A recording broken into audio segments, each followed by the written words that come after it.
and take There you go. an action. What's going on, guys? It's your boy Seanland. Welcome to another podcast on Take a Seat. This is a channel we've created to foster and inspire the next generation of entrepreneurs in property, finance, and investing. Last week, we had Paul Anthony Roberts on. He's a guy with immense knowledge in the mortgage world. He told us everything about freeholds and leaseholds, and the right gem that he gave us was all about right to buy. He showed us how the council can give you a discount, and you can use that discount to buy your own home. Today, we've got an absolute star of a guest for you. His name's Ricky Marley, and he's a property investor. So before I take anything away from him, let's introduce Ricky Marley. Ricky, how you doing? How you doing, Sean? I don't know about star, but I'll give it a try, yeah. So now that we're starting about star or not a star, I want to know, who is Ricky Marley? Well, Ricky Marley is, like you said, a property investor. I've been investing in property now for the past 20 years. Still investing in property, still want to grow, still want to build my portfolio. And that's where I am at the moment. Brilliant. So before we go more into where you're at now and where you're going to be going, are you somebody who started off with a silver spoon in your mouth? Are you somebody Not at all. No? Not at all. Do you want me to tell you how it started? What's the journey? This is what it's all about. We want to know how you started, where you got to today, and how you did it all. Okay, so going back over 20 years ago now, I left home. I had a tough upbringing, didn't have a loving family or parents, mum or dad. Mum suffered severe depression, wasn't able to really look after us. So we actually left home at around 12, 13 years of age, and I went to move with my dad. Wow. And he was the complete opposite. So he was a strict dad, made me save my money. If I had holes in my trainers, made me super glue them. He made me used to do a paper round. And then by the end of the week, put the money on the table to cover all the bills in the house. Very, very strict. But it got to a point where I couldn't really take it no more. So by the age of 16, I actually left home. No money. Wow. Just packed a little rucksack, left my sister. And I actually went to move in with my boss at the time. It was my Saturday job. Okay. So this guy used to have a flooring business and used to have a furniture business. And he was basically, every Saturday I'll go there and do a few hours, and he used to pay me like silly money. Eventually left home and actually moved him with him into his house, slept in one of his son's bedrooms on the floor. Wow. And continued to work for him on the full time, left school and everything. So 16, working for him full time. And I used to go out with his sons. He's had 3 sons. Still got 3 sons. And I used to go out with them and do all the donkey work, basically. Put all the underlaying grippers down, sweep up the floors, carry the carpets in, do all the labour work, all the manual work. And I've probably done that for about 2 years. But in those 2 years, what was going through my mind is that this is my ticket out, basically. I need to start saving some money. I need to look at these boys and basically watch and learn what they're doing, fitting carpet. And that's what I've done. Over the next 2 years, I basically watched them, put in the hours, used to help the mum and dad, the boss, my boss at the time, clean the house, look after the dog. It's like family, you know? Wow. Then at the age of 18, I decided that this was enough. I had a few grand saved up. I had about 3 grand saved up at the time. I met this girl in Finsbury Park and moved in with her in her flat. Right. And I bought myself a van. I remember I bought myself this blue Mazda panel van. It used to stink of fish. Had a yellow siren on the top. That's all I can afford. Diesel van, $550 I paid for it, and set up a little office in my girlfriend's flat at the time. Put a little desk there. Put an advert in the local paper. By this time, I've learned how to fit carpet now. So I'm working for a carpet shop now. And I'm earning probably about £100 a day, £150 a day fitting carpet. So what was the purpose of the van?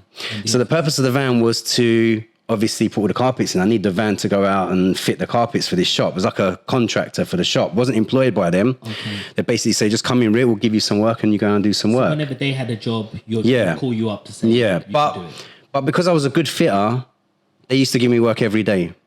and being reliable, turning up on time, doing the job, getting the job done. Customers used to ring the shop, say, Rick is a good fitter, take back the balances. And the business owner loved it. So he used to give me work on a regular basis. And how old was you at this stage? I was 18. 18. 18, yeah. You were working as a contractor, which is basically you're managing your own money and handling your taxes. Yeah. Are you working out your But by that stage, I'm already quite frugal. I've already got that mindset of saving money and not wasting money and not going out with my friends. My whole purpose at that point was to earn as much money as possible and save up as much as possible. That was my mindset at that stage. And how did you know how to work out your finances in terms of your taxes and your expenses? I just got an accountant. I employed an accountant at the time. At the beginning, it was mainly just going out there and earning, and it was mainly cash in hand. So I'll just keep stashing the cash. Wasn't really paying a lot of taxes at that point. Didn't really declare a lot of income at that point. It was just about surviving and getting some money behind me, you know? So 18 years of age, bought a van, working for a carpet shop, decided to set up a little office in my girlfriend's flat in Finsbury Park. I used to put adverts out in the local newspaper and wait for the phone to ring. And then I would go out with carpet samples, little books that you got, like little samples, right? And I used to go out, measure the floors, give them a quote on the carpet and the fitting, and they'll say yes or no. Most of the time they'll say yes, because my prices used to be really good. I used to go and pick up the carpets from the warehouse, go back to the property, fit the carpet, and then collect the money. So I used to make money on the fitting as well as profit on the carpet. Wow. And I was still working for the shop at the same time. So at that time, over 20 years ago, I was earning about £1,000 a week, maybe more each week. That's a lot of money today. Yeah. So at that time, it was really good money. And all I'd done was save. I saved up not that much, if I can remember. And I split up with my girlfriend at the age of 23. Right. And I bought my first flat. That was when I bought my first flat. So I saved up about £5,000 I saved up.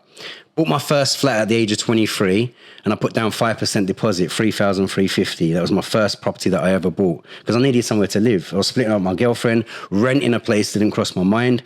Finsbury Park was too expensive. So based on my current affordability at that stage, I spoke to my broker and they said, look, Rick, based on your income, this is what you can afford. So I said, all right, where can I buy, in which area can I buy within London that I can afford to buy? It was Edmonton, a one-bed flat for £67,000, put down £3,350 deposit. At the same time, at the age of 23, I also set up my first business. It was like an indoor shopping market, big shopping market, but they carved it up into little units and they used to rent out all the little indoor spaces. So I hired out a little space, £150 a week, tiny little shop, probably about 6 foot wide by about 9 foot in length. And basically just put loads of carpet samples on all the walls, set up my desk. So from basically having a home office, I've now got a retail shop, tiny little unit. And then just wait for the customers to walk through. They used to come through. So at this stage, you're 23 to 25, right? 23. 23 years old. At a very young age, you've achieved and accomplished so much. You haven't had a lot of your mother's input from what you're telling me. She suffered from depression. Your father, he wasn't really much of a role model to you in terms of you've moved out at the age of 16. Yeah. There's a reason why you've been saving money and you thought of not renting and buying. What was the reason? What was the thing that taught you I need to put money aside? That's actually, you know what? That's a good question. Yeah. And I forgot to mention it. In fact, my boss at the time, I kind of saw him as a father role, and he kind of, because he had his own flooring business, he was heavily into property as well. And I was that kind of person that I'm always look at other people who's doing well, and I like to basically soak up as much knowledge as possible.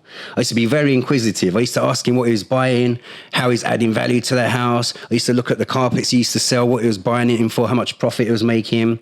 And he was a big inspiration in my life at that age. And because I knew that I had nothing else, I had no money, this was my ticket on the way out. It's something that I needed to learn in order for me to progress with my life. So he was a big inspiration at that point.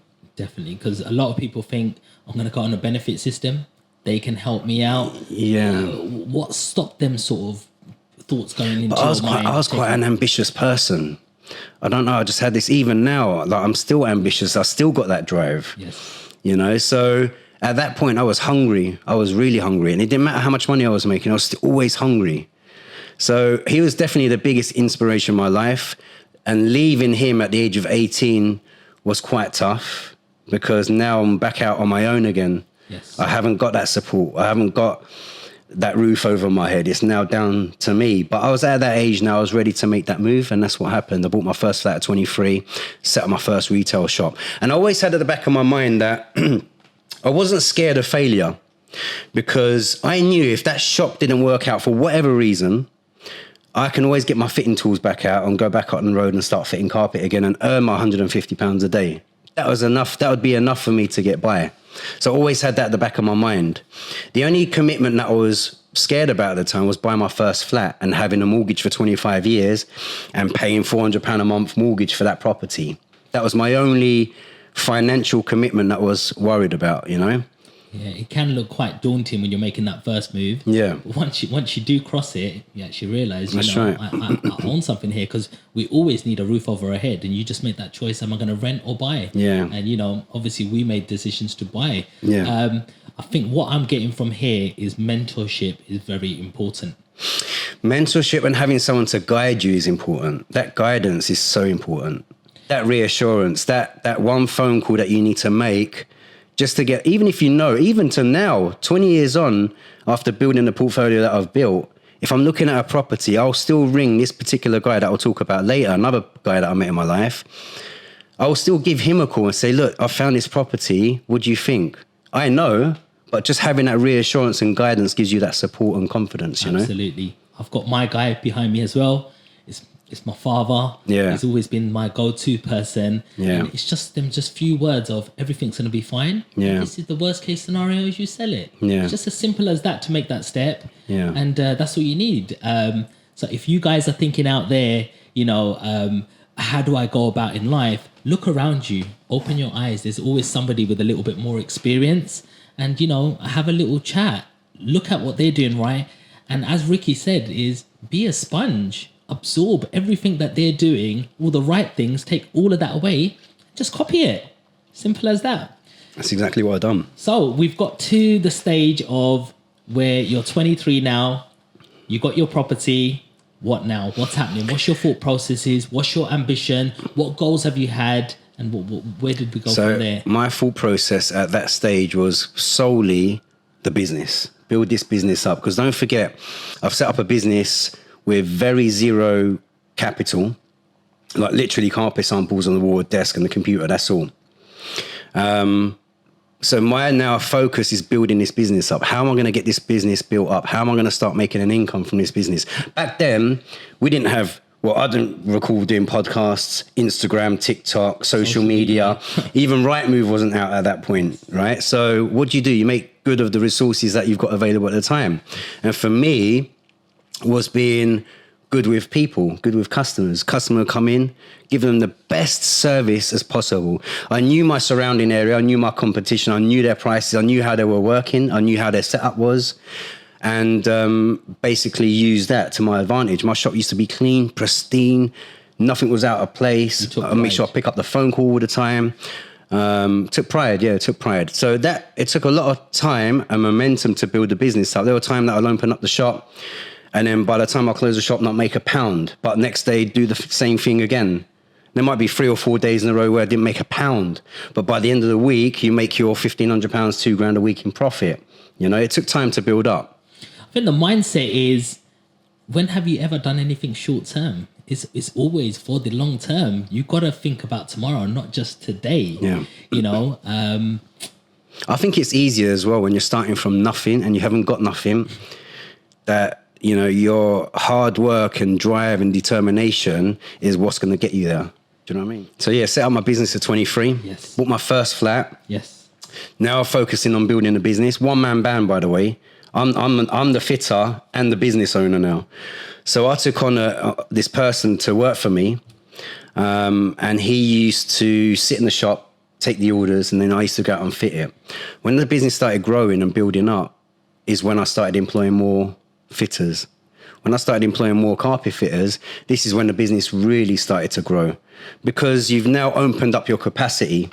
instead of a one-man band, me going out there fitting £100 worth of carpets or £150 worth of carpets, I've now got another fitter and another fitter who's doing the same. And that's like doubled your turnover. So you decided once the phone calls started ringing, there was too much work. That's when you started employing more staff. Yeah.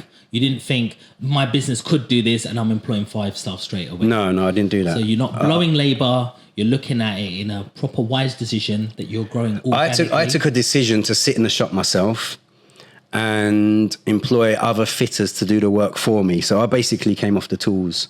And my fitters would only get paid for the work that they were doing. So if there was no jobs, then they don't get paid. Definitely. I want to take a little story here as well, is when I used to work in the bank, I used to want to do sales. And so I used to pick up the phone and go, "Hi, Seanland, I would like to speak to you about your savings. Can I help you?" And half of the people will put the phone down on you. Yeah. Exactly like you said, take pride in picking up every single phone call. You just go again. It's not failure. You keep going, because I was really happy even when they put the phone down, because the 10th person I would have called says, "Yes, actually you can help me." And I was waiting for someone to call me or help me with this. I was actually going to go to a different bank. Yeah. And just by that one sort of sale that you did to help that customer made up for all of the 10 phone calls. Yeah. When you add it up, I'm like, well, I'm making this much from this client from helping them is actually £500 every time I pick up the phone, even when they say no. Yeah. And it's a great way to look at it. So the message we're trying to send out is just don't give up. No. Just because you fail first time or second time or third time, it doesn't mean that's the end. No, that's you keep right. going, and that's exactly what you did in your business. Yeah. You kept going, and the hardest bit is that bit, because once you push through that barrier, there's something very nice waiting on the other side. Yeah. I've also had a friend of mine who opened up an embroidery sort of company. He opened it in January, June lockdown. By July, he was going to pack the business up, and he says, "Not for me. I'm spending more on advertisement, £3,000 a month, than the income coming in." Today, he turns over £40,000 a month.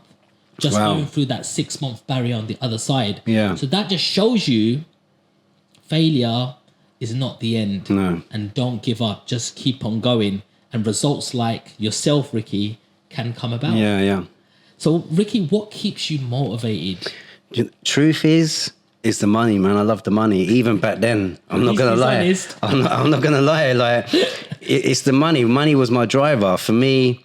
You know, not having nothing and leaving home at a young age. It was the money that built me up. And even till now, money is the driver. I just want to keep building the income. You know. So in the carpet business, you started employing a lot more staff. You started getting a lot more busier in your business. You ended up becoming a manager, because all you're doing is just managing appointments and sending people out, the right people to the right locations. Then what? So from that shitty little unit that I had, right, where it started from, I stayed within the shopping centre. By then I got a few quid behind me now. Not a lot of money, but I've got a few grand behind me now. The business is making consistent income. I wanted to grow. For me, I've always had that growth mindset. I always want to grow, even till now. I want to keep growing, because I just think it keeps you alive. If you keep growing and keep progressing and keep leveling up, it just gives you that purpose, you know? So anyway, for me at that point was to buy a bigger shop. I stayed within the shopping centre, but I moved closer to the front. Bearing in mind, my first unit was more towards the back of the main shopping centre. So it's basically a big shopping centre with a big shop, and then in that shop is multiple units. And I had a space at the back. People walking across the main shop in the shopping centre can't see me. They can just see a little A board at the front, word of mouth recommendations. So I'm thinking, I want to get closer to the front. So I took on another shop, not right at the front, but nearer to the front, nearer to the main footfall, bigger unit, and the business started to grow, more money. So I had to get another fitter. Wow. After a couple of years, another shop came available, right at the front now, shop window. But I had to pay 10 grand for this shop. It was a woman's clothing shop, and the guy was selling it. My only ticket to get to that front was to buy that shop. So I bought the shop, paid him 10 grand, and still had my setup. That's a premium, right? Yeah, that's the premium. I'm it's a basically lease. buying the business, buying the stock. Not even a lease, it's a license. All these shops are under licenses, no leases. Right. That was the other thing as well. I didn't want to take a risk in signing a 10-year lease because I didn't know how the business was going to perform. Whereas with this license, you can give 2 months notice and then you can go. So anyway, I bought this shop for 10 grand. And then I started selling the ladies' clothes, £2, £3, £4. Started clearing all the stock out, very busy. I was making like £500-600 a day. So I'm thinking this could actually be a new business venture, but I didn't. Sold all the stock.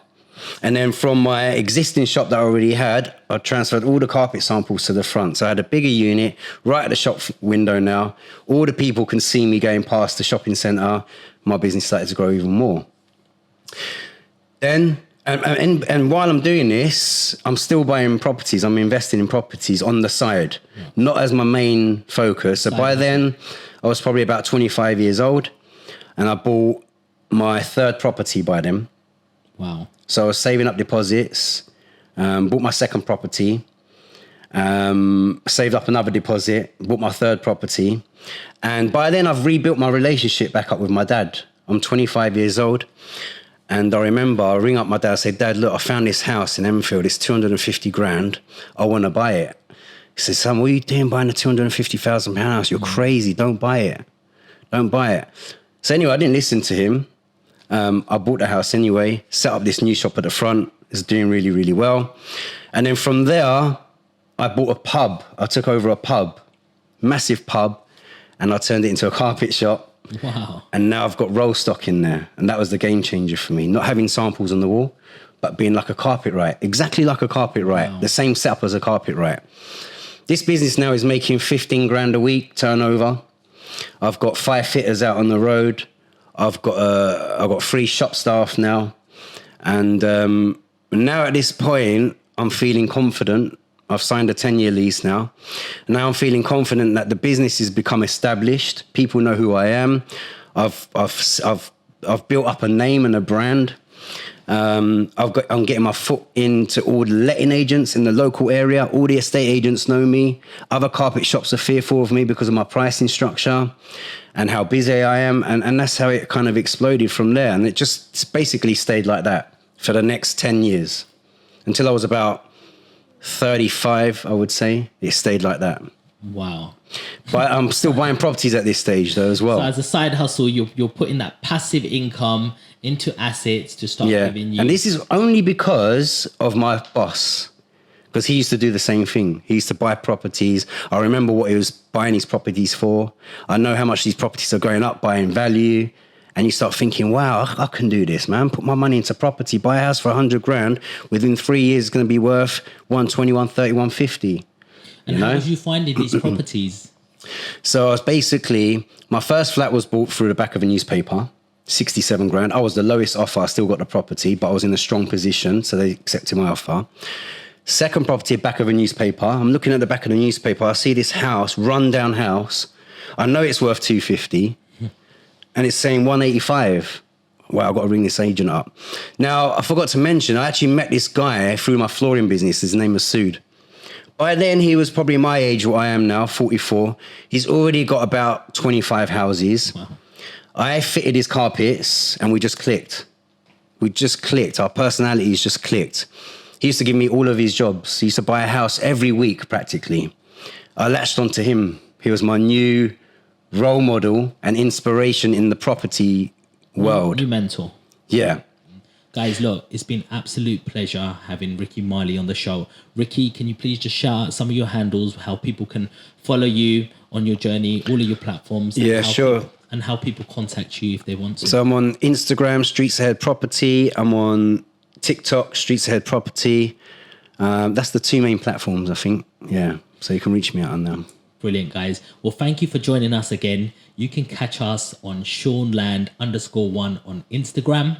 We've also got a YouTube channel, Sean Land, that you're watching on currently. And we're also on Spotify with Sean Land. Thank you for joining us again today, guys. And we'll catch you on the next one.